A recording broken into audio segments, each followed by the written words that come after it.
Hello everybody, welcome back to my neck of the woods. Today we're going to start a series. Have several videos in this one, just like our bug out bag. At the end of my other videos I had always said get out there and practice your skills. And so we're going to kind of get away from the preparedness part, talk about how to get out there to do that and what we're going to carry to facilitate that. So really getting out there in the woods and working on these skills is what they call bushcraft or woodcraft. And I noticed if you Google that, say bushcraft gear, you really come up with two things. One are the more old school guys that are carrying the canvas and wool blankets. The other ones are, it's really funny. They look like they're outfitting for some kind of major expedition. It looks like an REI store exploded, and that's really not keeping with the idea of bushcraft. Bushcraft is kind of the DIY, the do-it-yourself of the outdoors. It's about getting out there with minimal equipment, even some equipment maybe you made yourself, and get outdoors and utilize resources you find out there to come up with everything else, fill in the gaps. Alright, so you can go old school if you want. We'll talk about that a little bit, but what we want to avoid is packing for an expedition, because that's not what this is. We're going to try to practice our skills with what we've got. Alright, we don't want to bring a whole lot into the equation. So to start off, to get us a good foundation in bushcraft, I really don't know that there's anything out there reference-wise better than the good old Boy Scout handbook. Now I don't know about the newer ones. I haven't seen the newer ones, but this one you can tell is pretty ragged. This is mine from the early 80s. All right. This is going to have everything in there from what to pack, how to pack it, choosing a campsite, setting up the campsite, ropes, knots, lashings, building fires, all that. Navigation, that's all in here. Alright, now it may seem kind of silly to you once you start reading it. You got to keep in mind that it's written for, you know, young teenage boys, Boy Scouts, but all the basics are in there. Alright, and that's where we need to start. We need to start with a good foundation and then work from there. So once you get some of the basics down, you can move on and reference something more along the line of the Naked in the Wilderness series from John and Jerry McPherson. Alright, and this is going to go into all the primitive and wilderness living skills that you'll want to work on once you get a good base going. All right, everything from making your own cordage all the way through to making tools and weapons to hunt with, and shelters and fire and everything else. All right, it's all in there. So get a good foundation first with the basics, and then you can start eliminating some pieces of this equipment as you get more proficient in the wilderness living skill. Some stuff you can carry with you while you're out and about. If you go to one of the outdoor stores, you'll notice a lot of times they have these little pocket guides, and a couple that I carry all the time are the edible wild plants and medicinal wild plants. While I know a majority of the plants and trees and whatnot in my area, I'm humble enough to admit that I don't know it all. Alright, so when I'm out there hiking, hunting, fishing, what have you, I'm always on the lookout for something I don't recognize. And if I don't recognize it, I reference this. These obviously are little pocket guides, so they don't have it all in there. But I'll reference those, and if it's not in there, then I'll take pictures, take notes, and go back and try to find out what I can about it. Alright? So that'll take care of kind of the reference stuff. Getting into the bushcraft, what we're going to carry when we head out. Alright? We'll start off with what I call the bare necessities. This is what I'm going to have on me anytime I'm out hunting, fishing, hiking, what have you, from just a family day trip on up. All right, heading out by myself. So just like we talked about in the bug out bag, even still in the bushcraft side of it, until we're skilled enough to do all this without any equipment, we need to start out with something, right? So for shelter, easy thing to carry is space blanket. All right, you can simply wrap up in it if you know the weather's nice, or you can set up a lean-to with it, and it's got the reflective side, so it'll reflect your body heat or the heat from the fire or what have you. And so that's a nice quick shelter should you get stuck out there for the night. Cutting tool wise, most of this stuff, before I get too far, you're going to recognize from the bug out bag. This is all equipment I use all the time, and you know, I trust it. All right, I can vouch for it. So carrying on, we're going to need some cutting tools. All right, drop point or spear point style of fixed blade knife in anywhere from 4 to 6 inch length. All right, and a good multi-tool. And what I'm looking for on the multi-tool is pliers, knife blade, a file, and a saw blade.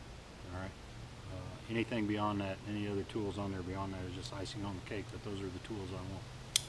And we'll talk about why once we go a little bit further. So we've got cutting tool taken care of. The next one is fire. We need the ability to start a quick fire should we get stuck somewhere. So big lighter, already talked about that.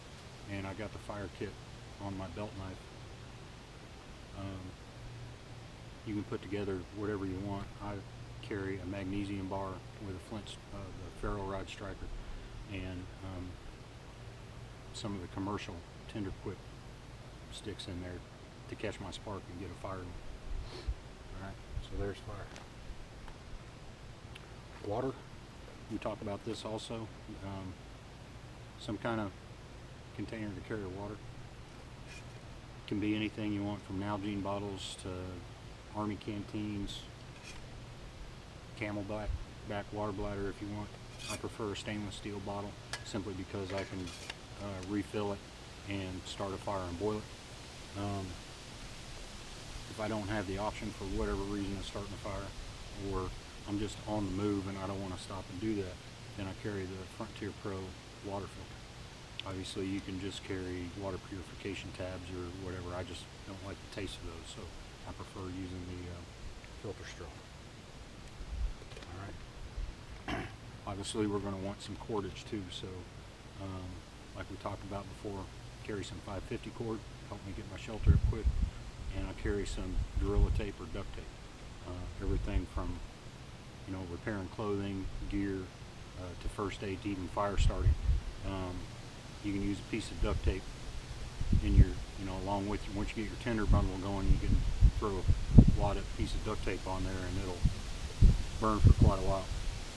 So it'll help you, especially in damp conditions, getting your fire. Just another multi-use tool there.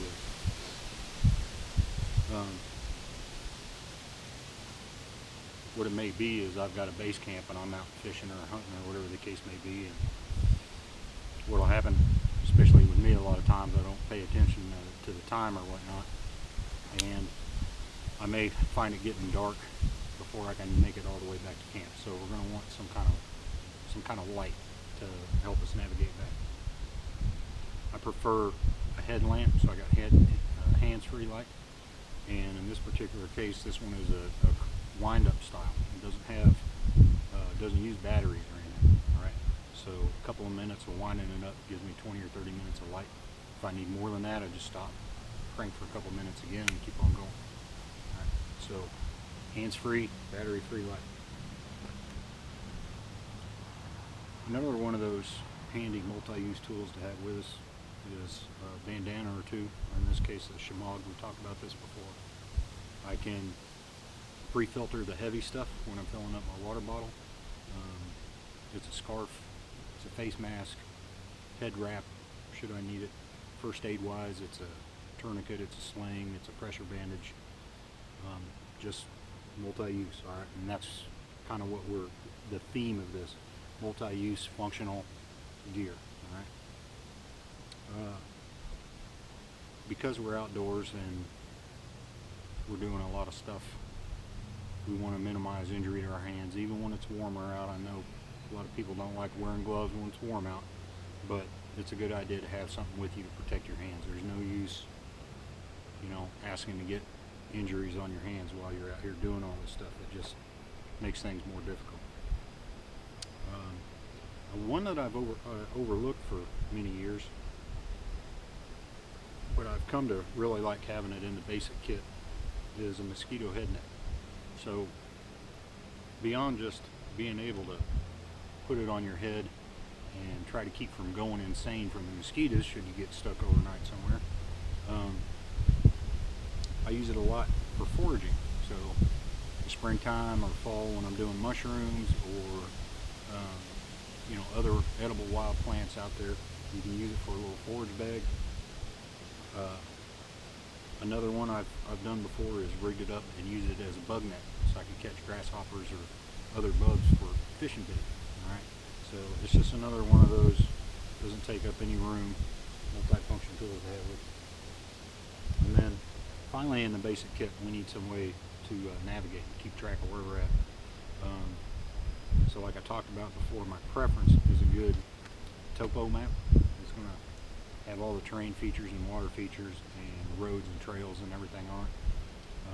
I laminate mine to make it a little more weatherproof. Obviously you'll want a compass to go along with that.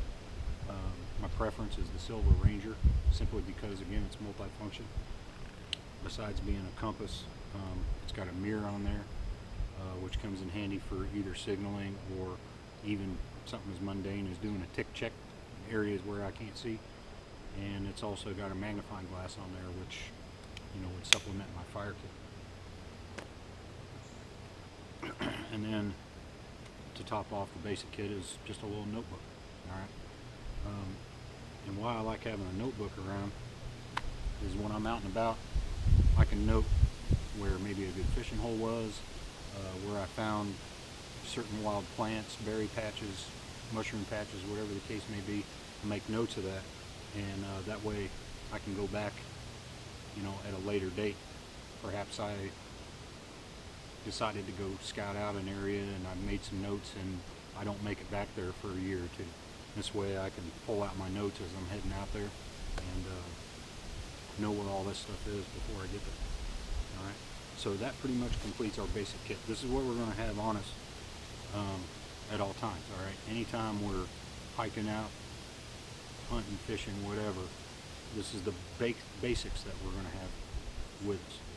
Now, if we're heading out specifically to go out for a few days and do some bushcrafting, we're going to want to supplement that a little bit. All right. So at the same time, we want to keep it simple. All right. We don't want to go overboard, like I said, and outfit for a full-blown expedition. That's not what we're doing. We want to go out there and practice our skill sets. So we want to keep things to a minimum and functional and multi-use. All right. So starting out like we did before with the shelter, you can go old school if you want. Get the canvas tarps, wool blankets. Those things, they're great items. They last forever, but they can be somewhat costly, and they're obviously heavier than other options. So I myself prefer to keep things a little lighter, and I'll go with a treated trail tarp or an army poncho or two, all right, for the overhead cover, and the army poncho liner, quilted nylon blanket. That's going to be the core of my shelter, keeping things simple and light. Most of the time, especially around here, temperate woodland environment, never fails. If I'm heading out in the woods, it's probably going to rain. All right, so I do like to have nylon Gore-Tex bivy bag with me also. That's not a must, but nice comfort item to have. All right. And then you kind of have your choice. You can do a hammock, either the nylon backpack style hammocks, or in this case Bushcraft and I prefer a net style hammock because it's a little more multifunctional. Besides being able to sleep on it or carry gear like you can with the other hammock, this is also a fish net or anything else I would want to use a net for. I can use the hammock, or you can simply get a foam pad and sleep on the ground. Anything from a yoga mat to something that's actually designed for backpacking, or the Army surplus foam pad. The only thing I would say about that is that you get a closed cell foam. Don't get the spongy like egg carton style, because that really does soak up water like a sponge, and you don't want to be sleeping on a wet mat. The whole idea is to get off the ground and stay dry. Alright.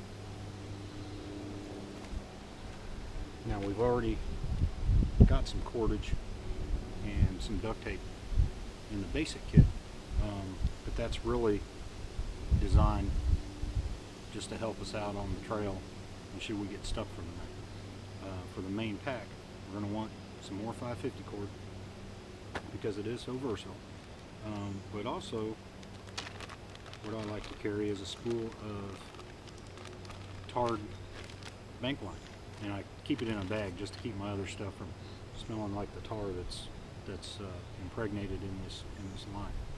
So the reason we want to use the tarred bank line is when we start getting into the actual wood crafting, where we're taking wood and lashing it together for various purposes, like the frame for our shelter or whatever the case may be. With 550 cord, you can do that, but it has stretch to it. No matter how tight you think you're tying it, over time, with things moving around, it's going to start loosening up, and you're going to have to retie things. With the tarred bank line, it's a multi-strand braided line impregnated with the tar, and it has no stretch, right? So you tie it up as tight as you can, and it's going to stay there, and it has grip on itself and on the wood. So when you're lashing things together, it grips the wood and grips itself, and it'll stay tight. Right? Beyond that, it's bank line. I mean, obviously you can use it for fishing, you can use it for setting snares, small game snares and whatnot. It just has a little more usefulness in those areas than the 550 cord. Alright, so we got our cordage. So on the cutting tool side, we've already got our belt knife and our multi-tool. But there's going to be times when we want something larger for chopping and splitting. Now, you may already have a preference, whether it's a hatchet or a machete or full-size axe if you want. I prefer a tomahawk for a couple of reasons. One, once we start splitting wood, you'll notice the tomahawk has a more of a round head to it rather than the flat hatchet or axe. And when we go to split the wood, then as it starts going through and hits that rounded part, it really forces the wood apart, and it's almost like a splitting wedge. So it makes splitting wood a little easier. Also, being more of a round teardrop actually profile, should I break the handle, it's a lot easier to make a new handle than it is to make an axe handle.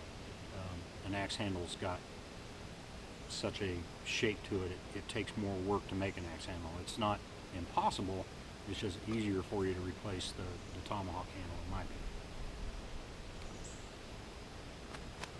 Now we already have a small saw on our multi-tool, but we're going to want larger saw as time goes on.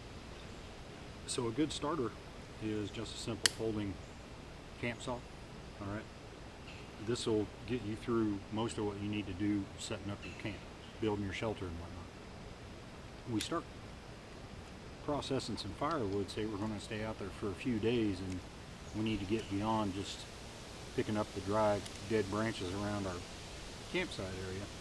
We're going to want something a little larger. So you can skip this and just bring a regular bow saw if you want, or what I've been preferring lately is the pocket chainsaw. All right.